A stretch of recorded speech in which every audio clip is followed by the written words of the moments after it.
Hey guys, welcome back to my channel. West Bengal ANM GNM nursing entrance 2024 যে এক্সামটা কিছু ঘন্টা পর 4 আগস্ট তোমাদের কন্ডাক্ট হবে আর 1.5 ঘন্টা সময় থাকবে তোমাদের 115 নম্বরের কোয়েশ্চেনের আনসার করার জন্য।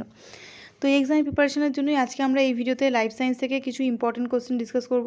এই কোয়েশ্চেনগুলো অবশ্যই তোমাদের এক্সামের পার্সপেক্টিভ থেকে খুব ইম্পর্টেন্ট। তো চলো আজকে ভিডিওটা স্টার্ট করা যাক কোনো টাইম ওয়েস্ট না করে। প্রথমে কোয়েশ্চেনে কী রয়েছে দেখো, অক্সিন হরমোনের রাসায়নিক নাম কি? অক্সিন হচ্ছে প্রথমত একটা ফাইটো হরমোন। ফাইটো হরমোন মানে কি? উদ্ভিদ হরমোন। যখনই তোমরা ফাইটো ওয়ার্ডটা দেখবে, ফাইটো মানে হচ্ছে রিলেটেড টু প্লান্ট, উদ্ভিদের সাথে সম্পর্কিত।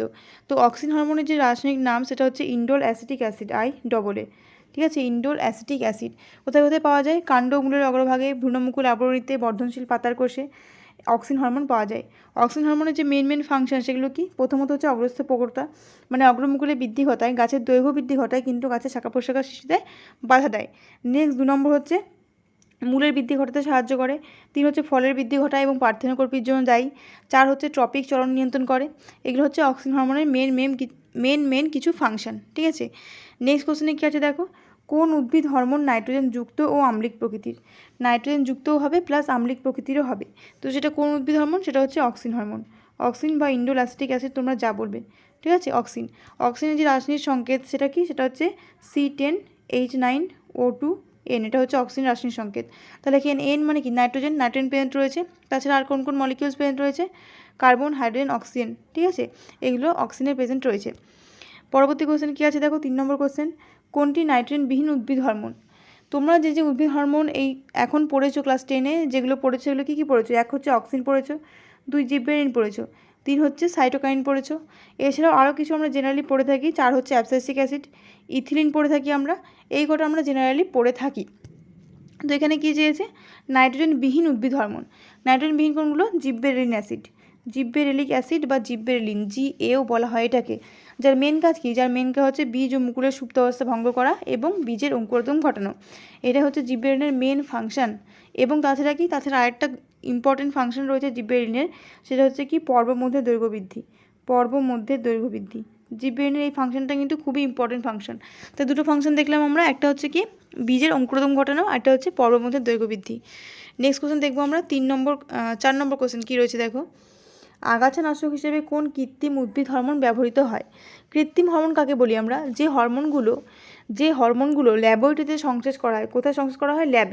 ল্যাবে সংশ্লেষ তৈরি করা হয়, কিন্তু এদের যে ফাংশন সেগুলো অ্যাকচুয়ালি কিন্তু ন্যাচারাল যে হরমোনগুলো রয়েছে, ফাইটো হরমোন, তাদের মতোই হবে। তাদেরকে আমরা বলবো কি? কৃত্রিম হরমোন। তো এই কৃত্রিম হরমোন অনেকগুলো রয়েছে। কিছু কৃত্রিম উদ্ভিদ হরমোন যেগুলো রয়েছে দেখো, IBA, indole butyric acid, NAA, ন্যাপথক্সি acetic acid, 2,4-D, যার নাম হচ্ছে 2,4-ডাইক্লোরোফেনক্সি অ্যাসিটিক অ্যাসিড। এগুলো সব কি? এগুলো হচ্ছে উদ্ভিদ হরমোন, কৃত্রিম উদ্ভিদ হরমোন। ঠিক আছে, তো এদের মধ্যে বিভিন্ন ফাংশন আছে, আলাদা আলাদা হরমোনের আলাদা ফাংশন। যেমন ধর যদি বলি আমি 2,4-D মানে তার ফুল ফর্ম হচ্ছে 2,4-ডাইক্লোরোফেনক্সি অ্যাসিটিক অ্যাসিড। এটা কী কাজ ব্যবহার করা হয়? এটাই কিন্তু আগাছানাশক হিসেবে ব্যবহার করা হয়। অপশন নেই এখানে, সরি। তো এটাই আগাছানাশক হিসেবে ব্যবহার করা হয়। এছাড়া আরেকটা কাজও রয়েছে, আরেকটা ভাইটাল ফাংশন হচ্ছে অপরিণত ফলের মোচন রোধ করে। অপরিণত ফলের কী করে? মোচন রোধ করে। মোচনকে রোধ করে হচ্ছে এই 2,4-D। মানে 2,4-D যদি কোনো গাছে স্প্রে করা হয় তাহলে দেখা যায় গাছের মুকুল, ফল এগুলো ঝরে যাওয়া থেকে আটকায়, মানে তাড়াতাড়ি ঝরে পড়ে না আর কি। ঠিক আছে, এটা কিন্তু 2,4-D এর কাজ। তারপরে কোশ্চেন কী রয়েছে দেখো, কোশ্চেন নাম্বার 5 বলা আছে নাইট্রোজেনযুক্ত ক্ষারীয় উদ্ভিদ হরমোন কোনটি? এতক্ষণ আমরা দেখছিলাম কি? অ্যাসিডিক উদ্ভিদ হরমোন। অক্সিন প্লাস জিববেরিলিন দুটোই কিন্তু অ্যাসিডিক। অক্সিন ও আম্লিক প্রকৃতির উদ্ভিদ হরমোন এবং তার সাথে জিববেরিলিক অ্যাসিডও হচ্ছে আম্লিক প্রকৃতির উদ্ভিদ হরমোন। অক্সিন হরমোনে নাইট্রোজেন থাকে কিন্তু জিববেরিলিক অ্যাসিডে নাইট্রোজেন থাকে না, এটাই হচ্ছে পার্থক্য। আর এদের কাজেও তো পার্থক্য রয়েছে। কিন্তু এই যে সাইটোকাইনিন যে উদ্ভিদ হরমোনটা, বা মাঝে মাঝে একে কাইনিনও বলা হয়, দেখবে অনেক জায়গায় লেখা থাকে কি? কাইনিন। তো কাইনিন অ্যাকচুয়ালি কিন্তু সাইটোকাইনিন নাইট্রোজেন ঘটিত এবং ক্ষারীয় বা পিউরিন জাতীয় বলা থাকতে পারে। কোনো জায়গায় দেখবে পিউরিন জাতীয় লেখা থাকতে পারে। তো এই পিউরিন জাতীয় যদি হরমোন বলে তাহলে সেটা কিন্তু কী হবে? সাইটোকাইনিনই হবে। ওকে, দেখো পিউরিন কি? একটা নাইট্রোজেন বেস। তো পিউরিনে নাইট্রোজেন থাকছেই, তো সেখান থেকে তৈরি হচ্ছে কি? এই সাইটোকাইনিন। তো পিউরিন ঘটিত যে নাইট্রোজেন ঘটিত হরমোন, পিউরিন জাতীয় নাইট্রোজেন ঘটিত হরমোন কী হয়ে যাবে? সাইটোকাইনিন বা শুধু কাইনিনও বলতে পারো, কোনো প্রবলেম নেই। নেক্সট কোশ্চেন দেখো কী রয়েছে, কোশ্চেন নাম্বার 6 কী আছে? কোন উদ্ভিদ হরমোন গ্যাসীয় প্রকৃতির হয়? গ্যাসীয় উদ্ভিদ হরমোন, গ্যাসীয় প্রকৃতির কী হয়? ইথিলিন হয়। গ্যাসীয় প্রকৃতির হয় ইথিলিন। ইথিলিন কী করে? ইথিলিনের মেন কাজ হচ্ছে ফল পাকতে সাহায্য করা। ইথিলিন ফল পাকতে সাহায্য করে, এটা হচ্ছে ইথিলিনের মেন ফাংশন। প্রত্যেকটা হরমোনের তো মেন কিছু ফাংশন রয়েছে, সেরকমই ইথিলিনের মেন ফাংশন হচ্ছে ফল পাকতে সাহায্য করা। নেক্সট কোশ্চেন কী রয়েছে দেখো, 7 নম্বর কোশ্চেন, বৃদ্ধি রোধক উদ্ভিদ হরমোন কোনটি? বৃদ্ধি রোধক মানে কি? বৃদ্ধিতে বাধা দেবে। কোন উদ্ভিদ হরমোন বৃদ্ধিতে বাধা দেয়? সেটা হচ্ছে অ্যাবসাইসিক অ্যাসিড, ABA বা অ্যাবসাইসিক অ্যাসিড কিন্তু বৃদ্ধিতে বাধা দেয়। তাছাড়া কি? তাছাড়া হচ্ছে এটা বীজের অঙ্কুরোদ্গমে বাধা দেয়। কিন্তু এর একটা ভালো কাজ রয়েছে, ভালো কাজটা কি? এ কিন্তু বাষ্পমোচনকে প্রতিরোধ করে। বাষ্পমোচন প্রতিরোধ করে মানে কোনো সময় যদি ধরো উদ্ভিদে জলের পরিমাণ কম রয়েছে, তাহলে সেক্ষেত্রে এবিএ কী করবে? এবিএ বাষ্পমোচনকে প্রতিরোধ করবে, ফলে যে জলের অপচয় সেটা তো ঘটবে না। ঠিক আছে, তো এবিএ কিন্তু এই হিসেবে ভালো কাজ করছে। তার জন্য এবিএকে কী বলা হয়? খরা সুবিধি হরমোনও বলা হয়। খরা সুবিধি হরমোন। খরা সুবিধি হরমোন বা স্ট্রেস হরমোন যদি কখনো আসে উদ্ভিদের ক্ষেত্রে, তাহলে সেটা কী হবে? অ্যাবসাইসিক অ্যাসিড হবে। ঠিক আছে, নেক্সট কোশ্চেন দেখো, কোশ্চেন নাম্বার 8 কী রয়েছে? কোন গ্রন্থিকে সুপ্রিম কমান্ডার বলা হয়? কোন গ্রন্থিকে কী বলা হয়? Supreme commander. তো সুপ্রিম কমান্ডার কোন গ্রন্থিকে বলা হয়? হাইপোথ্যালামাসকে। হাইপোথ্যালামাসকে বলা হয় সুপ্রিম কমান্ডার। কেন বলা হয়? কারণ হাইপোথ্যালামাসই হচ্ছে এমন একটা মানে অংশ আমরা অন্তঃক্ষরা গ্রন্থি। হাইপোথ্যালামাস হচ্ছে আমাদের পুরো যে অন্তঃক্ষরা তন্ত্র রয়েছে তার মধ্যে এমন একটা পার্ট যেটা কিন্তু পুরো অন্তঃক্ষরা তন্ত্রটাকে রেগুলেট করছে। ঠিক আছে, পুরো অন্তঃক্ষরা তন্ত্রকে রেগুলেট করছে কে? এই হাইপোথ্যালামাস থেকে নিঃসৃত যে হরমোনগুলো রয়েছে সেগুলো। কীভাবে রেগুলেট করছে? দেখো, হাইপোথ্যালামাস থেকে যে হরমোনগুলো নিঃসৃত হয় সেগুলো হচ্ছে আইদার হয় তোমার রিলিজিং হরমোন, RH মানে রিলিজিং হরমোন, বা হয় ইনহিবিটিং হরমোন, IH। তো রিলিজিং হরমোন হলে কি হবে? রিলিজিং হরমোন চলে যাবে কোথায়? পিটুইটারিতে, আর পিটুইটারিকে উদ্দীপনা জাগাবে অন্য কোনো হরমোন ক্ষরিত হওয়ার জন্য। আর যদি ইনহিবিটিং হরমোন ক্ষরিত হয় তাহলে পিটুইটারিকে সে বাধা দেবে কোনো হরমোন ক্ষরণ করতে। তাহলে কি দুভাবে এ পিটুইটারিকে রেগুলেট করছে। আর পিটুইটারি থেকে যেহেতু ট্রপিক হরমোন ক্ষরিত হয়, তো ট্রপিক হরমোন ক্ষরিত হওয়ার জন্য কী হয়? পিটুইটারি অ্যাকচুয়ালি পুরো আমাদের বডির মধ্যে যে এন্ডোক্রাইন গ্ল্যান্ডগুলো রয়েছে সেগুলোকে রেগুলেট করে।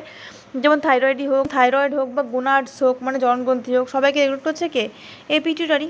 তো সেক্ষেত্রে পিটুইটারিকেও কিন্তু রেগুলেট করছে কে? পিটুইটারিকে আবার রেগুলেট করছে হাইপোথ্যালামাস। তাই জন্য হাইপোথ্যালামাসকে কী বলা হয়? সুপ্রিম কমান্ডার বলা হয়।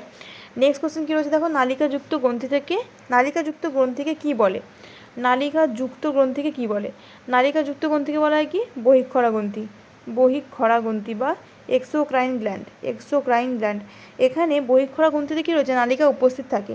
আর নালিকা উপস্থিত থাকার কারণে কী হয়? এই গ্রন্থিতে যে পদার্থগুলো উৎপন্ন হয় সেগুলো কী হয়? দেহের বাইরে কিন্তু বেরোতে পারে। ঠিক আছে, যেমন হরমোন কি কখনো আমাদের দেহের বাইরে বেরিয়ে আসে না, কিন্তু ঘাম নিঃসরণ যে হয়, বা লালা গ্রন্থি থেকে লালাক্ষরণ, মনে করো লালা গ্রন্থি থেকে লালাক্ষরণ বা ঘর্মগ্রন্থি থেকে ঘামক্ষরণ, কী হচ্ছে? সেগুলো একটা নির্দিষ্ট যে নালী রয়েছে সেই নালীর মাধ্যমে কী হয়? দেহের বাইরে বেরিয়ে আসছে। যেমন ধরো লালা গ্রন্থিতে অনেক রকমের নালী থাকে। লালা গ্রন্থির মধ্যে কতগুলো থাকে? 3 জোড়া লালা গ্রন্থি থাকে। লালা গ্রন্থি রয়েছে কত জোড়া? 3 জোড়া, 3 পেয়ার্স। প্যারাটিড গ্রন্থি, সাবম্যান্ডিবুলার বা সাবম্যাক্সিলারি, এটা হচ্ছে সাবলিঙ্গুয়াল। এই 3 জোড়া হচ্ছে লালাগ্রন্থি।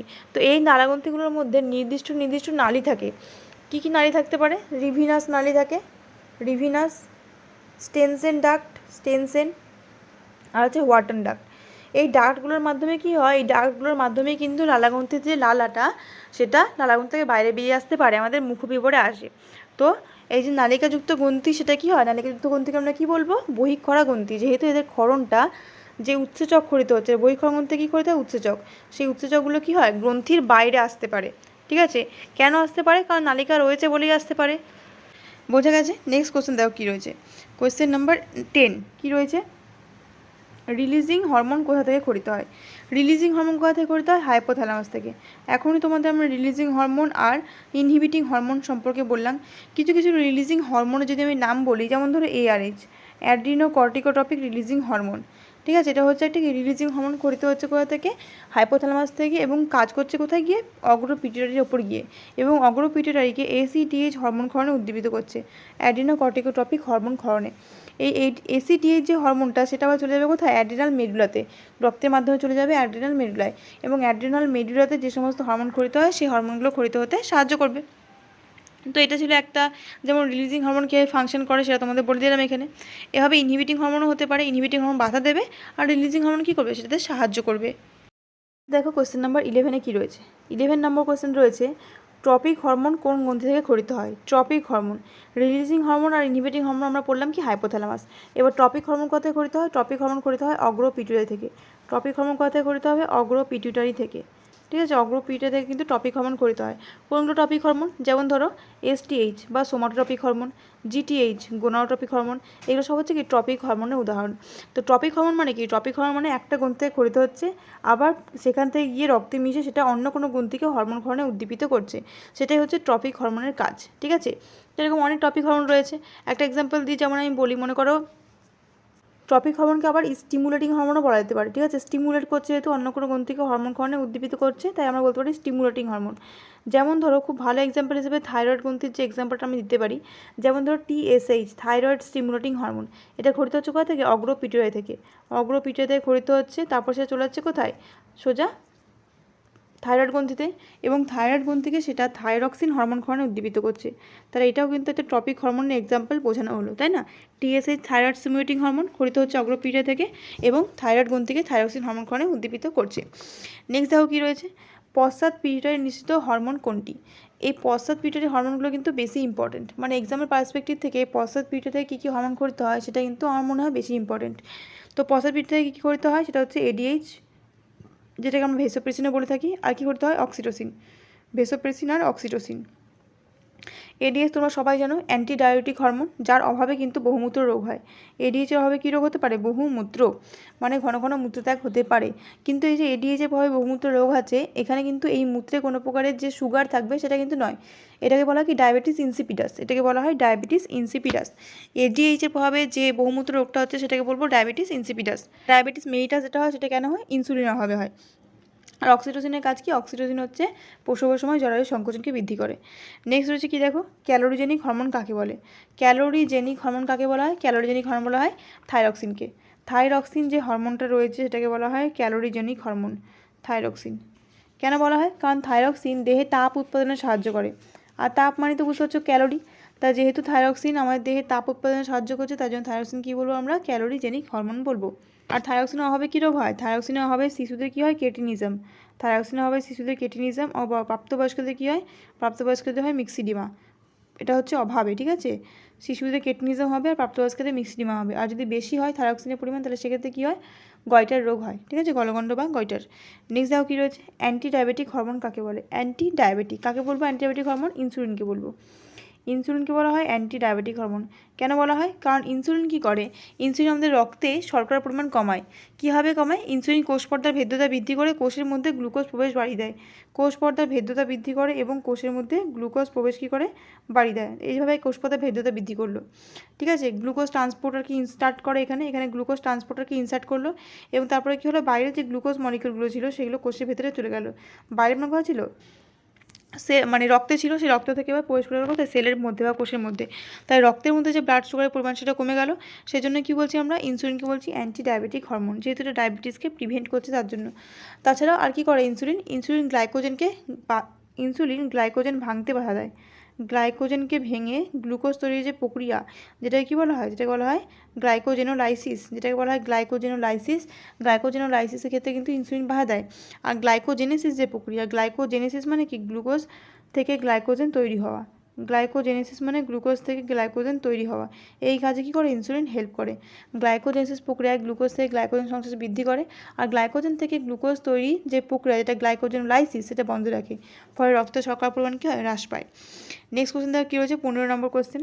উত্তেজনার সময় কোন হরমোন অধিক ক্ষরিত হয়? উত্তেজনার সময় কোন হরমোন অধিক ক্ষরিত হয় সেটা তোমরা সবাই জানো, অ্যাড্রেনালিন। অ্যাড্রেনালিন কিন্তু উত্তেজনার সময় বেশি ক্ষরিত হয়। তার জন্য অ্যাড্রেনালিনকে আমরা কী বলি? সংকটকালীন বা বিপদকালীন হরমোন। যে কোনো উত্তেজনা হোক, হাসি, কান্না, যে কোনো জরুরি অবস্থা, তখন কি হয়? এই অ্যাড্রেনালিন হরমোনটাই কিন্তু ক্ষরিত হবে। নেক্সট কোশ্চেন দেখো, কোশ্চেন নাম্বার 16 কী রয়েছে, মিশ্রগ্রন্থি কোনটি? মিশ্রগ্রন্থি আমরা জেনারেলি কাকে বলে থাকি? অগ্ন্যাশয়কে। মিশ্রগ্রন্থি হলো অগ্ন্যাশয়। মিশ্র কেন? কী কী নিয়ে গঠিত? মিশ্র মানে নিশ্চয়ই কোনো কিছু মিক্স রয়েছে এখানে। তো মিশ্র কেন? কারণ এটা বহিঃক্ষরা গ্রন্থির উপর কাজ করে। বোধ বহিঃক্ষরা মানে এক্সোক্রাইন প্লাস এন্ডোক্রাইন মানে অন্তঃক্ষরা। দুরকমভাবে কিন্তু এটা কাজ করে, জন্য কি বলা হয় কি বহিঃক্ষরা গ্রন্থি, মিশ্রগ্রন্থি। মিশ্রগ্রন্থি বলা হয়। বহিঃক্ষরা পার্ট থেকে খরিত হয় কি উৎসেচক, অগ্নাশয় থেকে উৎসেচক খরিত হয় যেটা আমাদের পরিপাকে সাহায্য করে। আর অন্তঃক্ষরা পার্ট থেকে খরিত হয় হরমোন, যেমন ইনসুলিন, গ্লুকাগন এগুলো। তো দুটো যেহেতু উৎসেচক আর হরমোন দুটোই ক্ষরণ করতে পারছে, তার জন্য এটা কী বলবো আমরা মিশ্র গ্রন্থি বলবো। নেক্সট কী রয়েছে, বহিঃক্ষরা গ্রন্থি থেকে কী প্রকার রাসায়নিক খরিত হয়। বহিঃক্ষরা গ্রন্থি মানে এক্সোক্রাইন গ্ল্যান্ড, এখান থেকে কী প্রকার রাসায়নিক পদার্থ খরিত হবে, সেটা হচ্ছে উৎসেচক। বহিঃক্ষরা গ্রন্থি থেকে খরিত হয় কি উৎসেচক। যত আমাদের ডাইজেস্টিভ এনজাইমগুলো রয়েছে সব কিন্তু বহিঃক্ষরা গ্রন্থি থেকে খরিত হয়, সেটা লালারস থেকে খরিত টায়ারিন হোক বা পাকস্থলী থেকে খরিত পেপসিনোজেন হোক, সব হচ্ছে এখানে কিন্তু বহিঃক্ষরা গ্রন্থি থেকে খরিত এক এক প্রকারের উৎসেচক। নেক্সট কোশ্চেন কী রয়েছে দেখো, কোয়েশ্চেন নাম্বার 18। কোন প্রকার চরণে উদ্ভিদের স্থান পরিবর্তন হয়। কোন প্রকার চরণে উদ্ভিদে তোমরা অনেক প্রকারের চরণ পড়েছো, টপিক চরণ পড়েছো, ট্যাকটিক চরণ পড়েছো, ন্যাস্টিক চরণ পড়েছো, এরকম অনেক চরণ পড়েছো, তার মধ্যেও অনেকগুলো ভাগ রয়েছে। তো এখানে স্থান পরিবর্তন হয় কোন প্রকার চরণে, ট্যাকটিক চরণে। স্থান পরিবর্তন হবে উদ্ভিদের ট্যাকটিক চরণে, ঠিক আছে। পরবর্তী কোশ্চেন দেখো কী রয়েছে, স্নায়ুতন্ত্রের একক কাকে বলা হয়। স্নায়ুতন্ত্রের একক কাকে বলা হয়, নিউরনকে। নিউরন বা স্নায়ুকোষকে বলা হয় কি স্নায়ুতন্ত্রের একক। নিউরন বা স্নায়ুকোষকে বলা হয় স্নায়ুতন্ত্রের একক। ওকে, নেফ্রনকে বলা হয় কি বৃক্কের একক। বৃক্কের গঠনগত কার্যগত একক যদি বলা হয় কাকে বলা হয়, তাহলে কী হবে নেফ্রনকে। আর স্নায়ুতন্ত্রের গঠনগত কার্যগত একক কাকে বলা হয়, নিউরন বা স্নায়ুকোষকে। নেক্সট দেখবো আমরা কী রয়েছে, নিউরনের দীর্ঘ প্রবর্ধক কোনটি। নিউরনে কটা প্রবর্ধক রয়েছে, নিউরনে অ্যাকচুয়ালি দুটো প্রবর্ধক। নিউরনে কটা প্রবর্ধক রয়েছে, দুটি প্রবর্ধক। কী কী প্রবর্ধকগুলো, একটা হচ্ছে অ্যাক্সন আর একটা হচ্ছে ডেনড্রন। অ্যাক্সন অ্যান্ড ডেনড্রনস আর দ্য টু প্রবর্ধক বা প্রসেসও বলা হয়। তো এখানে দীর্ঘ প্রবর্ধক কোনটা, দীর্ঘ হচ্ছে অ্যাকশন। যখন আমরা নিউরনের ছবি আঁকি, ছবিটা আমরা কেমন আঁকি, এরকম একটা নিউরনের ছবি আঁকি তো আমরা, এরকম হচ্ছে নিউরনের ছবি, এরকম একটা দীর্ঘ প্রবর্ধক আঁকি। এই যে দীর্ঘ প্রবর্ধক লম্বা এরকম টেনে দিলাম, এটা হচ্ছে কি এখান থেকে এতটা হচ্ছে অ্যাকশন। ওপরে পাটাই বলা হয় কোষ দেওয়া, আর এখানে যে ব্রাঞ্চিং থাকে সেগুলোকে বলা হয় ডেনড্রন। আর ডেনড্রন এক একটা শাখাকে আমরা কী বলি, ডেনড্রাইট বলি। অ্যাকশনের উপরে কটা আপনি দেখতে পাই আমরা, তিনটে আপনি। প্রথমটা হচ্ছে অ্যাক্সোলেমা, তারপর মাইলিন সিদ, তারপর হচ্ছে নিউরিলেমা। এই যে অ্যাকশনের যে মাইলিন সিদ আবরণটা রয়েছে, সেই মাইলিন সিদ আবরণটা কি স্থানে স্থানে বিচ্ছিন্ন থাকে। এই যে মাইলিন সিদ আবরণটা স্থানে স্থানে বিচ্ছিন্ন, সেই স্থানে নিউরিলেমাটা সংকুচিত হয়ে যায়, দিয়ে তৈরি করে কি র্যানভিওরের পর্ব, ঠিক আছে। আর এই র্যানভিওরের পর্ব থাকার জন্য কী হয়, স্নায়ু স্পন্দন অনেক দ্রুত কিন্তু পরিবাহিত হয়। নেক্সট কোশ্চেন দেখো, কোয়েশ্চেন নাম্বার 21। কী রয়েছে 21-এ, কোন নিউরন স্নায়ু স্পন্দনকে কেন্দ্রীয় স্নায়ুতন্ত্র থেকে ইফেক্টরে নিয়ে আসে। স্নায়ুতন্ত্র থেকে, কেন্দ্রীয় স্নায়ুতন্ত্র মানে কি CNS, central nervous system. Central nervous system থেকে কোথায় নিয়ে আসে, ইফেক্টরে। কোন প্রকারের নিউরন নিয়ে আসবে, সেটা হচ্ছে অবশ্যই বহির্বাহী নিউরন। বহির্বাহী স্নায়ু বলতে পারো তোমরা, বহির্বাহী স্নায়ু বা মোটর স্নায়ু বা মোটর নিউরন। বহির্বাহী স্নায়ু বা মোটর নিউরন কিন্তু স্নায়ুস্পন্দনকে কেন্দ্রীয় স্নায়ুতন্ত্র থেকে ইফেক্টরে নিয়ে আসে। আর নিয়ে যায় কে, গ্রাহক বা রিসেপ্টর থেকে। গ্রাহক বা রিসেপ্টরের কথা যদি বলি আমি, রিসেপ্টর থেকে সিএনএস বা সেন্ট্রাল নার্ভাস সিস্টেমে স্নায়ুস্পন্দনকে প্রেরণ করে কে, সেটা হচ্ছে সেন্সরি নিউরন। সেন্সরি নিউরন ছাড়া আমরা কী বলতে পারি, অন্তর্বাহী স্নায়ুও কিন্তু বলতে পারি, ঠিক আছে। নাম্বার 22 কী রয়েছে দেখো, স্নায়ুকোষের কোন দেহ, না এটা কোষ দেহ হবে। স্নায়ুকোষের কোষ দেহ মিলিত হয়ে কী গঠিত হয়, অনেকগুলো স্নায়ুকোষের কোষ দেহ মিলিত হয়ে গঠিত হয় কি স্নায়ু গ্রন্থি বা গ্যাংলিয়ন। স্নায়ু গ্রন্থি বা নার্ভ গ্যাংলিয়ন কিন্তু গঠিত হয়। স্নায়ু গ্রন্থি বা কী বললাম, নার্ভ গ্যাংলিয়ন, যার দুটো প্রধান কাজ রয়েছে, একটা হচ্ছে স্নায়ু সৃষ্টি করা আর একটা হচ্ছে নিউরো সিক্রেশন ঘটানো, ঠিক আছে। নেক্সট কোশ্চেন দেখো কী আছে, সাইন্যাপস অঞ্চলে যে রাসায়নিক পদার্থ খরিত হয় তাকে কি বলে। সাইন্যাপস অঞ্চল, সাইন্যাপস কি দুটো নিউরনের সংযোগস্থল, যেখানে একটা নিউরন শুরু আর একটা নিউরন শেষ। তো এই যে অঞ্চলটা ফাঁকা জায়গাটা, এটা দুটো নিউরনের মাঝে যে ফাঁকা জায়গা বা সংযোগস্থল, সেটাকে আমরা কি বলবো, সেটাকে বলবো আমরা সাইন্যাপস। এই সাইন্যাপসে কী খরিত হয়, এই সাইন্যাপসে খরিত হবে আগের যে নিউরনটা ছিল সেখান থেকে কী করতে হয়, কিছু সাইন্যাপটিক ভেসিকলের মধ্যে থাকে কি অ্যাসিটাইল কোলিন থাকতে পারে বা অন্য কোনো নিউরো ট্রান্সমিটার থাকতে পারে। তো অ্যাকচুয়ালি যেটা খরিত হয় সাইন্যাপস অঞ্চলে, সেটাকে কী বলবো আমরা, নিউরো ট্রান্সমিটার। সেটাকে আমরা বলবো নিউরো ট্রান্সমিটার, ঠিক আছে। নিউরো ট্রান্সমিটারের সাহায্যে কী হয়, একটা স্নায়ু থেকে আরেকটা স্নায়ুতে বা একটা নিউরন থেকে আরেকটা নিউরনে কিন্তু স্নায়ুস্পন্দন পরিবাহিত হয়, ঠিক আছে। এই সাইন্যাপসের সাহায্যে, নিউরো ট্রান্সমিটারের সাহায্যে কী হয়, একটা নিউরন থেকে আরেকটা নিউরনে স্নায়ুস্পন্দন প্রেরিত হয়। নেক্সট কোশ্চেন কী রয়েছে দেখো, কোশ্চেন নাম্বার 24 কী রয়েছে, মানুষের প্রান্তীয় স্নায়ুতন্ত্রের স্নায়ুর সংখ্যা কত। প্রান্তীয় স্নায়ুতন্ত্র কী কী নিয়ে গঠিত, প্রান্তীয় স্নায়ুতন্ত্র দুটো জিনিস নিয়ে গঠিত, একটা হচ্ছে করোটীয় স্নায়ু, একটা হচ্ছে সুষুম্না স্নায়ু। করোটীয় স্নায়ু এবং সুষুম্না স্নায়ু। করোটীয় স্নায়ু থাকে কত জোড়া, 12 জোড়া, 12 পেয়ার্স, আর সুষুম্না স্নায়ু থাকে 31 পেয়ার্স। তাহলে মোট কত জোড়া হলো, 12 আর 31 43, 12 আর 31 কত হলো, 43 জোড়া। তার মানে এখানে চেয়েছিল কি দেখো, প্রান্তীয় স্নায়ুতন্ত্রের স্নায়ুর সংখ্যা কত হবে, 43 জোড়া, ঠিক ঠিক আছে, 43 জোড়া, 12 জোড়া আর 31 জোড়া মিলে 43 জোড়া। নেক্সট কোশ্চেন কী রয়েছে দেখো, কোয়েশ্চেন নাম্বার 25 বলা আছে ক্ষুধা তৃষ্ণা নিয়ন্ত্রণ করে মস্তিষ্কের যে অংশ, মস্তিষ্কের কোন অংশ ক্ষুধা তৃষ্ণা নিয়ন্ত্রণ করে, সেটা হচ্ছে হাইপোথ্যালামাস। হাইপোথ্যালামাস কিন্তু মস্তিষ্কে আমাদের ক্ষুধা তৃষ্ণা ইত্যাদি নিয়ন্ত্রণ করে থাকে এই হাইপোথ্যালামাস। তাছাড়া নিদ্রা, যৌনক্রিয়া, তৃপ্তি, মানে খাওয়ার পর আমরা যে তৃপ্তি পাই সেটাও পরিতৃপ্তি, সেটাকে নিয়ন্ত্রণ করে এই হাইপোথ্যালামাসে কিন্তু নিয়ন্ত্রণ করে। আর কি আরেকটা মেইন কোশ্চেন কি, হাইপোথ্যালামাস আর কি নিয়ন্ত্রণ করে, আমাদের বডি টেম্পারেচার, আমাদের দেহের তাপমাত্রা নিয়ন্ত্রণ করে কি এই হাইপোথ্যালামাস। নেক্সট কী রয়েছে দেখো, কোয়েশ্চেন নাম্বার 26 কী আছে, মানব চক্ষুতে কটি প্রতিসারক মাধ্যম উপস্থিত, এটা মাধ্যম হবে। মানব চক্ষুতে কতগুলো প্রতিসারক মাধ্যম আছে, কটা, 4টে। মোট প্রতিসারক মাধ্যম কটা আছে, 4টে। কী কী, কর্নিয়া, অ্যাকুয়াস হিউমার, লেন্স আর ভিট্রিয়াস হিউমার, এই 4টে হচ্ছে মানব চক্ষুর প্রতিসারক মাধ্যম হিসেবে কাজ করে। পরবর্তী কোশ্চেন কী আছে দেখো, কোয়েশ্চেন নাম্বার 27 হাইপারমেট্রোপিয়াতে কোন ধরনের লেন্স ব্যবহৃত হয়। হাইপারমেট্রোপিয়া একটা চোখের ত্রুটি বা দৃষ্টির ত্রুটি, সেখানে কী হয়, সেখানে হচ্ছে নিকটের দৃষ্টি ব্যাহত হয়। হাইপারমেট্রোপিয়াতে কী হবে, নিকট দৃষ্টিটা ব্যাহত হবে, দূরের দৃষ্টি ঠিক থাকবে বাট নিকট দৃষ্টি কী হবে, ব্যাহত হবে। আর এর জন্য কোন প্রকারের লেন্স ব্যবহার করা হয়, উত্তল লেন্স। হাইপারমেট্রোপিয়ার জন্য কোন প্রকারের লেন্স ব্যবহার করবো, উত্তল লেন্স। ওকে, নেক্সট কোশ্চেন দেখো, কোয়েশ্চেন নাম্বার 28 কী আছে, ক্রোমোজোম কী থেকে গঠিত হয়। ক্রোমোজোম গঠিত হয় অ্যাকচুয়ালি ডিএনএ থেকে। ডিএনএটাই কুণ্ডলীকৃত হতে হতে একসময় কী গঠন করে, ক্রোমোজোম গঠন করে। আর ক্রোমোজোমটা কোষ বিভাজনের কোন দশায় গঠিত হয়, সেটা হচ্ছে প্রোফেজ দশায়। এটা নিশ্চয়ই বলার প্রয়োজন নেই, তোমরা এখন সবাই জানো এটা, প্রোফেজ দশায় কিন্তু ক্রোমোজোম গঠিত হয়। নেক্সট কী রয়েছে কোশ্চেন, কী রয়েছে 29 নম্বর কোশ্চেন, দেহকোষে অটোজোমের সংখ্যা কত। তো দেহকোষে অবশ্যই এটা মানুষের কথা বলা আছে, মানুষের দেহকোষে। তো প্রথমে আমরা টোটাল ক্রোমোজোম জানি। মানুষের ক্ষেত্রে কোষের মধ্যে, মানুষের যে দেহকোষ, সেখানে টোটাল যে ক্রোমোজোম টোটাল করা থাকে 46টি বা জোড়া হিসেবে বলতে গেলে 23 জোড়া। জোড়া হিসেবে বলতে গেলে কত জোড়া, 23 জোড়া। তার মধ্যে দুটো ভাগ থাকে, একটা হচ্ছে কি অটোজোম, একটা হচ্ছে অটোজোম আর একটা হচ্ছে সেক্স ক্রোমোজোম। তো এই অটোজোম থাকে 22 জোড়া বা 44টা থাকে অটোজোম। আর বাকি যে এক জোড়া, বাকি যে থাকলো এক জোড়া বা দুটো, বাকি যে এক জোড়া বা দুটো, সেটা হচ্ছে সেক্স ক্রোমোজোম। তো এখানে চেয়েছে কি, এখানে চেয়েছে অটোজোমের সংখ্যা। তো মানুষের দেহকোষে অটোজোমের সংখ্যা কটা হবে, 44টি বা 22 জোড়া। অপশানে যেমন থাকবে সেরকম তোমরা করবে।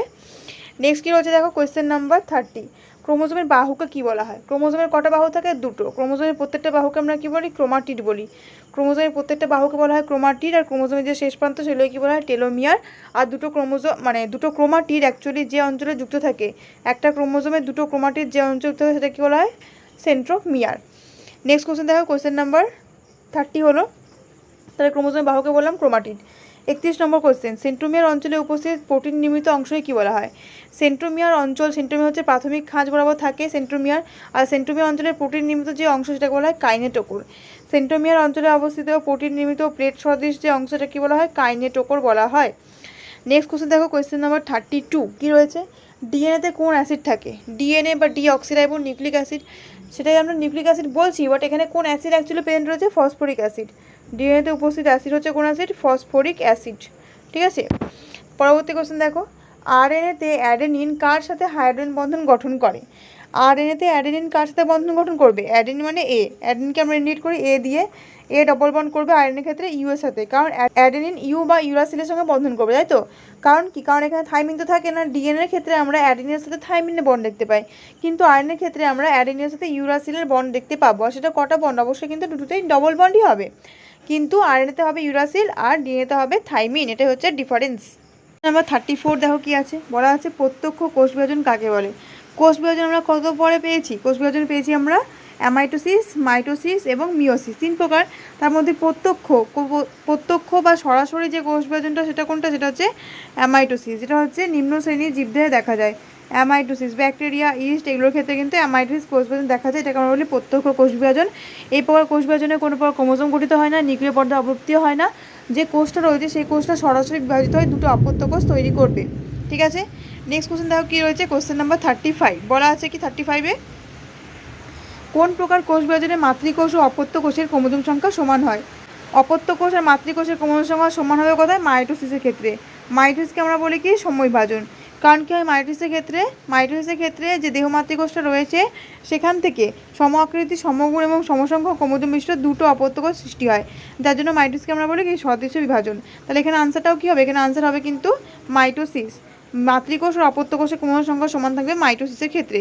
নেক্সট কোশ্চেন দেখো, কোশ্চেন নাম্বার 36 কী রয়েছে, কোষ বিভাজনের প্রস্তুতি দশা কাকে বলে?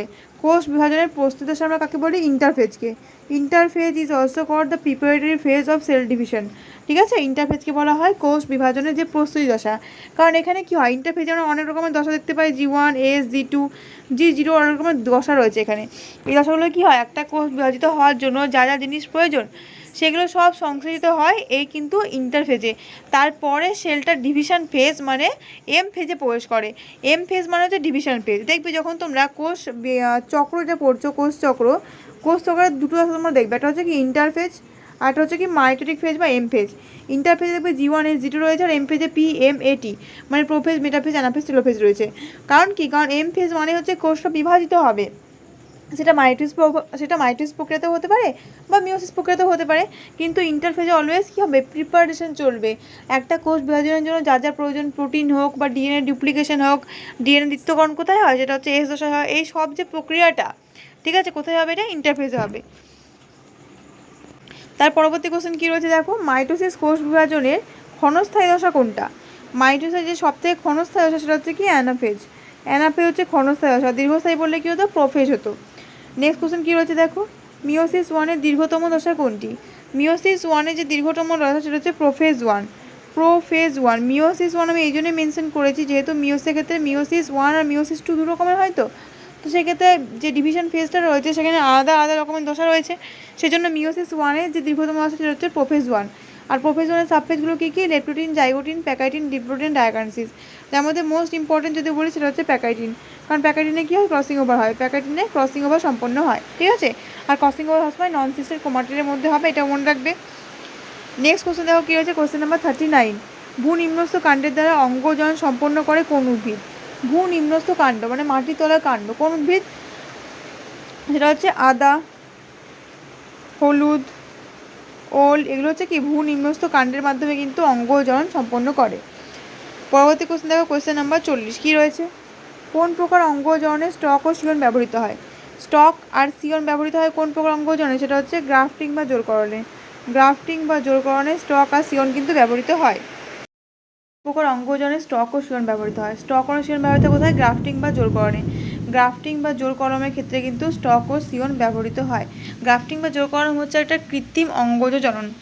নেক্সট কী রয়েছে দেখো, মাইক্রোপ্রোপাগেশনে কালচার মিডিয়ামে কোন হরমোন ব্যবহার হয়? মাইক্রোপ্রোপাগেশন বা অণুবিস্তারণে একই জিনিস, আর এখানে কালচার মিডিয়ামে কোন কোন হরমোন ব্যবহার করা হয়? সাইটোকাইনিন আর তার সাথে কি থাকে, অক্সিন। সাইটোকাইনিন আর অক্সিন দুটো কিন্তু মাইক্রোপ্রোপাগেশন প্রক্রিয়া ব্যবহার করা হয় কালচার মিডিয়ামে। আর এই যে মাইক্রোপ্রোপাগেশন প্রক্রিয়া, এখানে যে কোনো ভ্যারাইটির উদ্ভিদ কিন্তু অনেক তাড়াতাড়ি অনেক বেশি সংখ্যায় উৎপন্ন করা যায়। নেক্সট রয়েছে অ্যানিমোফিলি উদ্ভিদের ক্ষেত্রে বাহককে। অ্যানিমোফিলি হচ্ছে ওয়ান টাইপ অফ ইতর পরাগযোগ। অ্যানিমোফিলি হলো এক প্রকারের ইতর পরাগযোগ, যেখানে বাহক হিসেবে কাজ করে কে? বাহক হিসেবে কাজ করবে বায়ু। অ্যানিমোফিলিতে বায়ু বাহক হিসেবে কাজ করে। কিন্তু অ্যানিমোফিলি যে বায়ু পরাগী বলছি, এই বায়ু পরাগের ক্ষেত্রে কিন্তু অনেক পরাগরেণুর অপচয় ঘটে। আর এই অ্যানিমোফিলির ক্ষেত্রে যে পরাগরেণু সেগুলো কী হয়, খুব হালকা প্রকৃতির হয়। কোন কোন উদ্ভিদের ক্ষেত্রে এই অ্যানিমোফিলি দেখা যায়? ধান, গম, জোয়ার এগুলোর ক্ষেত্রে দেখা যায়। তার পরবর্তী কোশ্চেন কী রয়েছে দেখো, নেক্সট রয়েছে একই প্রজাতির জীবের মধ্যে যে পার্থক্য দেখা যায় তাকে কী বলে? একই নির্দিষ্ট প্রজাতির জীবের মধ্যেও কি থাকে, কিছু ফিনোটাইপ, কিছু পার্থক্য থাকে। তো সেটাকে আমরা কি বলি? ভেদ বা প্রকরণ। সেটাকে বলা হয় ভেদ বা প্রকরণ বলা হয়, ঠিক আছে। নেক্সট দেখো কী রয়েছে, কোশ্চেন নাম্বার 44। এখানে বলা আছে এক সংখ্যক জননের দ্বিতীয় অপত্য জনিতে ফিনোটাইপ অনুপাত কত হয়? মানে দ্বিতীয় অপত্য জনিতে মানে F2 জনিতে ফিনোটাইপ অনুপাত চেয়েছে কত হবে? 3:1। আর যদি জিনোটাইপ অনুপাত চাইতো কী হতো? 1:2:1, ঠিক আছে। একই রকমভাবে দ্বিসংকর জননে, এখানে তো এক সংখ্য ছিল, যদি বলতো দ্বিসংকর জননের ক্ষেত্রে F2 মানে দ্বিতীয় অপত্য জনু, সেক্ষেত্রে ফিনোটাইপ অনুপাত যেটা হয়, ফিনোটাইপ অনুপাত হয় 9:3:3:1, এবং জিনোটাইপ অনুপাত কত হয়? 1:2:2:4:1:2:1:1। এইটা হচ্ছে জিনোটাইপ অনুপাত হয়, ঠিক আছে। জিনোটাইপ অনুপাত দেখবে ছোট ছোট সংখ্যা থাকবে, 1, 2 এরকম। আর ফিনোটাইপের ক্ষেত্রে সংখ্যাটা দেখবে একটু বড় বড় হয়, 3, 1, 9, 3 যেরকম রয়েছে এখানে, ঠিক আছে। নেক্সট দেখো কী কোশ্চেন রয়েছে, উভলিঙ্গ ফুলের পুংকেশর কেটে বাদ দেওয়াকে কী বলে? উভলিঙ্গ ফুলকে একলিঙ্গ ফুলে পরিণত করার জন্য বা উভলিঙ্গ ফুলের ক্ষেত্রে যদি আমি চাই স্বপরাগযোগকে অ্যাভয়েড করতে এবং ইতপরাগযোগকে এনসিওর করতে, সেক্ষেত্রে পুংকেশরগুলো কেটে বাদ দেওয়া হয়। এই পদ্ধতিকে বলা হয় ইমাস্কুলেশন। কী বলা হয়? ইমাস্কুলেশন। এটা কিন্তু তোমাদের পরীক্ষায় আসার চান্স রয়েছে। নেক্সট কোশ্চেন দেখো কী রয়েছে 46, অসম্পূর্ণ প্রকটতার ক্ষেত্রে দ্বিতীয় অপত্যজনুতে ফিনোটাইপ অনুপাত কত হয়? অসম্পূর্ণ প্রকটতা বা ইনকমপ্লিট ডমিনেন্স, যেখানে প্রকট বা প্রচ্ছন্ন কোনো বৈশিষ্ট্যটা কিন্তু প্রকাশ পায় না, তাদের মধ্যবর্তী একটা বৈশিষ্ট্য প্রকাশ পায়। এক্ষেত্রে দ্বিতীয় অপত্যজনুতে অসম্পূর্ণ প্রকটতার ক্ষেত্রে দ্বিতীয় অপত্যজনুতে ফিনোটাইপ অনুপাত কত হবে? 1:1। শুধু ফিনোটাইপ অনুপাত নয়, অসম্পূর্ণ প্রকটতার ক্ষেত্রে ফিনোটাইপ এবং জিনোটাইপ অনুপাত সমান হয়, আর দুটোই কিন্তু 1:2:1ই হয়। নেক্সট দেখো কোয়েশ্চেন নাম্বার 47 কী রয়েছে, আলফা থ্যালাসেমিয়া জিন কত নং ক্রোমোজোমে থাকে? আলফা থ্যালাসেমিয়া জিন কত নং ক্রোমোজোমে থাকে? 16 নং ক্রোমোজোমে। আলফা থ্যালাসেমিয়া জিন থাকবে 16 নং ক্রোমোজোমে। এবং যদি বলে বিটা থ্যালাসেমিয়া জিন থাকে 11 নং ক্রোমোজোমে। ঠিক আছে, 11 নং ক্রোমোজোমে। নেক্সট কোশ্চেন দেখো কী রয়েছে, একই জিনের বিভিন্ন রূপভেদকে কী বলে? একই জিনের বিভিন্ন রূপভেদকে বলা হয় অ্যালিল। একই জিনের বিভিন্ন রূপভেদকে কী বলা হবে? অ্যালিল বলা হবে। অ্যালিলটা কি? যেমন মনে করো সমসংস্থ ক্রোমোজোম রয়েছে, সমসংস্থ ক্রোমোজোমের দুটোতেই হচ্ছে হাইটের জন্য বা উচ্চতার জন্য কোনো না কোনো জিন রয়েছে। ধরো এখানে রয়েছে ক্যাপিটাল টি, এখানেও ক্যাপিটাল টি, মানে কি একই রয়েছে, অর্থাৎ অ্যালিল দুটো কি সম প্রকৃতির। ঠিক আছে, এবং এক্ষেত্রে দেখো অ্যালিলটা ক্যাপিটাল টি না হয়ে কিন্তু স্মল টিও হতে পারতো, তাহলে অ্যালিল কী হতো? বিপরীতধর্মী। তখন এই উদ্ভিদটাকে আমরা কি বলতাম? বিষমসংকর জীব বা হেটেরোজাইগাস বলতাম। ঠিক আছে, নেক্সট কোশ্চেন দেখো কী রয়েছে, এক্স ক্রোমোজোম বাহিত প্রচ্ছন্ন জিন ঘটিত রোগ কোনগুলো? এক্স ক্রোমোজোম বাহিত বা সেক্স লিঙ্কড প্রচ্ছন্ন জিন ঘটিত, প্রচ্ছন্ন মানে কি রিসেসিভ, কোনগুলো হবে? হিমোফিলিয়া আর তার সাথে কী হবে? হিমোফিলিয়া এবং বর্ণান্ধতা বা কালার ব্লাইন্ডনেস, দুটোই কিন্তু এক্স ক্রোমোজোম বাহিত প্রচ্ছন্ন জিন ঘটিত রোগ। আর এক্স ক্রোমোজোম ঘটিত প্রচ্ছন্ন যে জিন ঘটিত রোগগুলো রয়েছে সেটা কিন্তু পুরুষদের ক্ষেত্রে বেশি দেখা যায়, মহিলাদের ক্ষেত্রে একটু কম হয়। এক্স ক্রোমোজোম বাহিত রোগগুলো কিন্তু পুরুষদের ক্ষেত্রে বেশি হয়, কারণ পুরুষদের কি একটাই এক্স ক্রোমোজোম, আর ওখানে যে জিনটা রয়েছে সেটা যদি রিসেসিভ বা প্রচ্ছন্ন হয়ে যায় সেক্ষেত্রে পুরুষদের রোগটা হয়ে যাবে। কিন্তু মহিলাদের ক্ষেত্রে একটা এক্স ক্রোমোজোম অবস্থিত জিন যদি প্রচ্ছন্ন হয়েও যায় তাহলে কি থাকে, আরেকটাতে তো রয়েছে, সেখান থেকে কিন্তু কাজ চলে যায়। কিন্তু পুরুষদের ক্ষেত্রে সেটা হয় না, পুরুষদের ক্ষেত্রে একটা স্মল বা রিসেসিভ হয়ে গেলে কিন্তু সেটা কি হলো? রোগাক্রান্ত হয়ে গেল। নেক্সট কোশ্চেন দেখো কোয়েশ্চেন নাম্বার 50, সবুজ বর্ণান্ধতাকে কি বলে? সবুজ বর্ণান্ধতাকে বলা হয় ডিউটেরোনোপিয়া। কি বলা হয়? ডিউটেরোনোপিয়া। ওকে, লাল বর্ণান্ধতা কী বলা হয়? প্রোটানোপিয়া। আর নীল বর্ণান্ধতা বলা হয় ট্রাইটেনোপিয়া। নেক্সট কোশ্চেন কী রয়েছে, ডারউইন তার মতবাদ কোন বইতে প্রকাশ করেন? ডারউইনের মতবাদ অভিব্যক্তির ক্ষেত্রে খুবই গুরুত্বপূর্ণ। ডারউইনের যে মতবাদ সেটাকে কী বলা হয়? ডারউইনবাদ। আর ডারউইনের এই বইটা বা প্রাকৃতিক নির্বাচনবাদও কিন্তু বলা হয়। ডারউইনের মতবাদকে প্রাকৃতিক নির্বাচনবাদ বা ডারউইনবাদ বলা হয়। এবং যে বই যে ডারউইন তার মতবাদ প্রকাশ করেছেন সেটা হচ্ছে on the origin of species, on the origin of species by means of natural selection, on the origin of species by means of natural selection, মানে ন্যাচারাল সিলেকশনের মাধ্যমে প্রজাতির উৎপত্তি হওয়া। তাহলে ডারউইনের মতবাদ কোন বইতে রয়েছে? On the origin of species by means of natural selection. Next রয়েছে কোন প্রাণীতে 3 প্রকোষ্ঠযুক্ত হৃৎপিণ্ড পাওয়া যায়? 3 প্রকোষ্ঠযুক্ত হৃৎপিণ্ড পাওয়া যায় কার ক্ষেত্রে? উভচরের ক্ষেত্রে। উভচরের ক্ষেত্রে 3 প্রকোষ্ঠযুক্ত হৃৎপিণ্ড পাওয়া যায়। আর সরীসৃপের ক্ষেত্রে কি? সরীসৃপের ক্ষেত্রে কি হয়? নিলয়টা অর্ধবিভক্ত, মানে 3টের থেকে বেশি প্রকোষ্ঠ এখানে স্টার্ট হয়ে গেছে। উভচরের ক্ষেত্রে কি হয়? নিলয়টা একদম বিভক্তই থাকে না। অর্লিন্ড দুটো বিভক্ত থাকে উভচরের ক্ষেত্রে, কিন্তু নিলয়টা বিভক্ত থাকে না। কিন্তু সরীসৃপের ক্ষেত্রে কি হয়? নিলয়টাও কিন্তু বিভক্ত হতে শুরু হয়ে যায়। প্রকোষ্ঠযুক্ত হৃৎপিণ্ড পাওয়া গেল কার ক্ষেত্রে? উভচরের ক্ষেত্রে, যেখানে দুটো থাকছে অলিন্দ বা অরিকাল আর একটা থাকছে নিলয় বা ভেন্ট্রিকাল, তার জন্য 3টে প্রকোষ্ঠ। নেক্সট রয়েছে কি দেখো 53 নম্বর কোশ্চেন, কোন ব্যাকটেরিয়া ডিনাইট্রিফিকেশনের সাথে জড়িত? ডিনাইট্রিফিকেশন কি? ডিনাইট্রিফিকেশন হচ্ছে মাটিতে যে বিভিন্ন নাইট্রোজেনজাত যৌগগুলো রয়েছে তার থেকে নাইট্রোজেনটা বিমুক্ত হয়ে পরিবেশে ফিরে যায়, সেটা হচ্ছে ডিনাইট্রিফিকেশন প্রক্রিয়া। এবং এই প্রক্রিয়ার ফলে কি হয়? এই প্রক্রিয়ার ফলে মাটিতে নাইট্রোজেন পরিমাণ হ্রাস পায়, যার ফলে কী হয়? মাটির উর্বরতা শক্তিও কমে যায়। তো এই ডিনাইট্রিফিকেশন প্রক্রিয়ার সাথে জড়িত যে ব্যাকটেরিয়া, সেটা কী কী ব্যাকটেরিয়া? একটা হচ্ছে থায়োব্যাসিলাস এবং আরেকটা কি খুব ফেমাস, সিউডোমোনাস। এই দুটোই কিন্তু ডিনাইট্রিফিকেশনের সাথে জড়িত। নেক্সট রয়েছে জলাশয়ে পরিপোষকের অতিবৃদ্ধিকে কি বলে? জলাশয়ে যখন পরিপোষক, বিশেষ করে ফসফেট সার অত্যাধিক পরিমাণে প্রেজেন্ট থাকে সেটাকে বলা হয় কি? ইউট্রোফিকেশন। জলাশয়ে পরিপোষকের অতিবৃদ্ধি কী বলা হয়? ইউট্রোফিকেশন। আর এই ইউট্রোফিকেশনের ফলে কী হয়? জলাশয়ে শৈবালের পরিমাণ প্রচুর পরিমাণে বেড়ে যায়, যাকে বলা হয় কি? Algal Bloom. অ্যালগাল ব্লুমও কিন্তু বলা হয়। নেক্সট কোশ্চেন কী রয়েছে দেখো, কোন কোন উপায়ে ইনসিটু সংরক্ষণ করা হয়? ইনসিটু সংরক্ষণের জন্য কোন কোন উপায় অবলম্বন করা হয় সেটা হচ্ছে ন্যাশনাল পার্ক বা জাতীয় উদ্যান, ন্যাশনাল পার্ক বা জাতীয় উদ্যান। নেক্সট রয়েছে অভয়ারণ্য, অভয়ারণ্য। আর কী হবে? সংরক্ষিত বনাঞ্চল, সংরক্ষিত বনাঞ্চল। তাছাড়া বায়োস্ফিয়ার রিজার্ভ। এই চারটেই কিন্তু এই যে ইনসিটু সংরক্ষণের উদাহরণ, মানে প্রাকৃতিক পরিবেশে জীবকে তার বাসস্থানেই যদি সংরক্ষণ করা হয় সেটাকে বলা হয় ইনসিটু সংরক্ষণ। জাতীয় উদ্যান, 1 নম্বর হলো জাতীয় উদ্যান, 2 হচ্ছে সংরক্ষিত বনাঞ্চল, 3 অভয়ারণ্য, যার কি বললাম বায়োস্ফিয়ার রিজার্ভ। ওকে, এগুলো ছিল ইনসিটু সংরক্ষণের ভাগ। ইনসিটু সংরক্ষণ এক্সিটু সংরক্ষণ থেকে প্রত্যেক বাড়ি পরীক্ষা আসছে, তো সেক্ষেত্রে এখানে ভাগগুলো বলে দিলাম। এগুলো কিন্তু ক্যাটাগরি 2 এর জন্য তোমাদের ভীষণই ইম্পর্টেন্ট। আর যদি এক্সিটুর জন্য বলি, এক্সিটু কী কী উপায় করা হয়? বীজ ব্যাংক, সিড ব্যাংক, ক্রায়ো সংরক্ষণ, বোটানিক্যাল গার্ডেন, এগুলো সব হচ্ছে এক্সিটু সংরক্ষণের উদাহরণ। নেক্সট কী রয়েছে দেখো, কোয়েশ্চেন নাম্বার 56, দর্শন ও শ্রবণ, এটা শ্রবণ হবে, ঠিক আছে, দ্রবণ হবে না, শ্রবণ হবে। দর্শন ও শ্রবণ নিয়ন্ত্রণ করে মস্তিষ্কের কোন অংশ? মধ্য মস্তিষ্ক, মধ্য মস্তিষ্ক কিন্তু দর্শন ও শ্রবণ নিয়ন্ত্রণ করে, ঠিক আছে। নেক্সট দেখো কী রয়েছে, ডিডিটি এর পুরো কথা। ডিডিটি এর পুরো কথা হচ্ছে ডাইফিনাইল, ট্রাইক্লোরোইথেন, ট্রাইক্লোরোইথেন। তাই ডিডিটি এর পুরো কথা কী হলো? ডাইফিনাইল ট্রাইক্লোরোইথেন। নেক্সট কী রয়েছে দেখো, কোশ্চেন নাম্বার 58, আরএনএতে উপস্থিত পিরিমিডিন বেসগুলি হলো। আরএনএতে উপস্থিত পিরিমিডিন বেস, পিউরিন কী হয়? পিউরিন হয় অ্যাডেনিন গুয়ানিন, যেটা আরএনএতেও থাকে এবং ডিএনএতেও থাকে। এই অ্যাডেনিন গুয়ানিন পিউরিনের ক্ষেত্রে কিন্তু ডিএনএতে আরএনএতে সেম থাকে, কিন্তু পার্থক্য হয় পিরিমিডিনের ক্ষেত্রে। পিরিমিডিনের ক্ষেত্রে কী হয়? পিরিমিডিনটা আলাদা থাকে। ডিএনএতে কী থাকে? ডিএনএ থাকে সাইটোসিন, থাইমিন, কিন্তু আরএনএতে পিরিমিডিন, সাইটোসিন আর ইউরাসিল। এই থাইমিনের সাথে ইউরাসিলের যে ডিফারেন্সটা সেটা কিন্তু আরএনএতে দেখা যায়। ডিএনএতে থাকে থাইমিন, আরএনএতে থাকবে কি? ইউরাসিল। ওকে, নেক্সট কোশ্চেন দেখো, কোশ্চেন নাম্বার 59 কী রয়েছে, কোন দশায় ক্রোমোসোমগুলি বেমের বিষুব অঞ্চলে অবস্থান করে? কোন দশা? সেটা হচ্ছে অবশ্যই মেটাফেজ দশায়। মেটাফেজ দশায় ক্রোমোসোমগুলো বেমের বিষুব অঞ্চলে অবস্থান করবে। পরবর্তী কোশ্চেন রয়েছে কি, পশ্চিমবঙ্গে অবস্থিত বায়োস্ফিয়ার রিজার্ভ কোনটি? পশ্চিমবঙ্গে অবস্থিত বায়োস্ফিয়ার রিজার্ভ কি? সুন্দরবন। আর সুন্দরবনে কি সংরক্ষণ করা হয়? Royal Bengal tiger. সুন্দরবন হচ্ছে কি? ওয়ান টাইপ অফ ইনসিটু সংরক্ষণ। তাহলে এইটা ছিল 60টা কোশ্চেন এখানে আমরা ডিসকাস করলাম লাইফ সায়েন্সের প্রত্যেক চ্যাপ্টার থেকে। তোমরা এখানে কোশ্চেন পেলে, এই কোশ্চেনগুলো অবশ্যই তোমাদের পরীক্ষার জন্য কাজে লাগবে। তো আজকের জন্য এইটুকুই, দেখা হবে নেক্সট ভিডিওতে। কালকে তোমাদের এক্সাম, সবাই ভালো করে এক্সাম দাও, সবাইকে অল দ্য বেস্ট।